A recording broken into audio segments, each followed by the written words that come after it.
Now the serpent was more subtle than any beast of the field which the Lord God had made.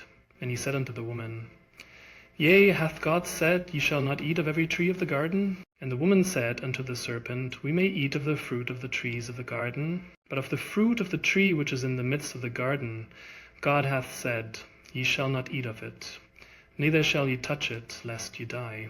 And the serpent said unto the woman, Ye shall not surely die.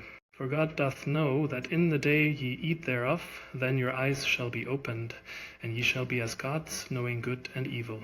And when the woman saw that the tree was good for food, and that it was pleasant to the eyes, and a tree to be desired to make one wise, she took of the fruit thereof, and did eat, and gave also unto her husband with her, and he did eat. And the eyes of them both were opened, and they knew that they were naked.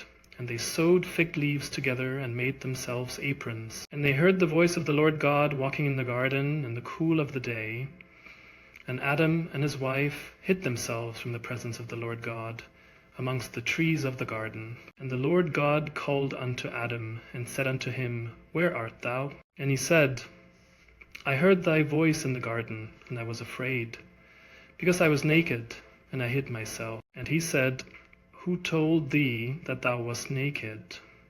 Hast thou eaten of the tree whereof I commanded thee that thou shouldest not eat? And the man said, The woman whom thou gavest to be with me, she gave me of the tree, and I did eat. And the Lord God said unto the woman, What is this that thou hast done? And the woman said, The serpent beguiled me, and I did eat. And the Lord God said unto the serpent, Because thou hast done this, thou art cursed above all cattle, and above every beast of the field. Upon thy belly shalt thou go, and dust shalt thou eat all the days of thy life. And I will put enmity between thee and the woman, and between thy seed and her seed.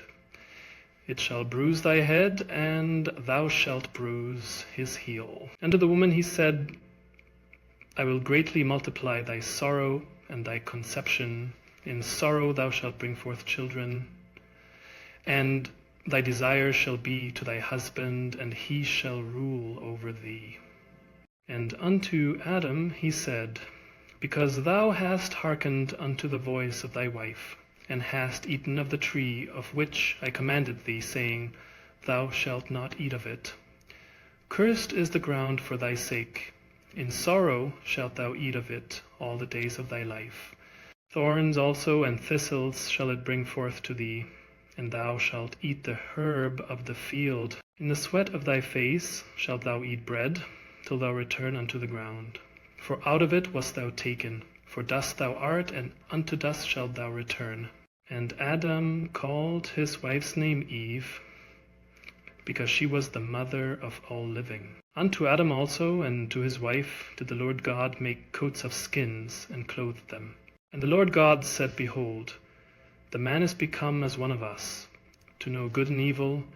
And now, lest he put forth his hand, and take also of the tree of life, and eat, and live forever. Therefore the Lord God sent him forth from the Garden of Eden, to till the ground from whence he was taken.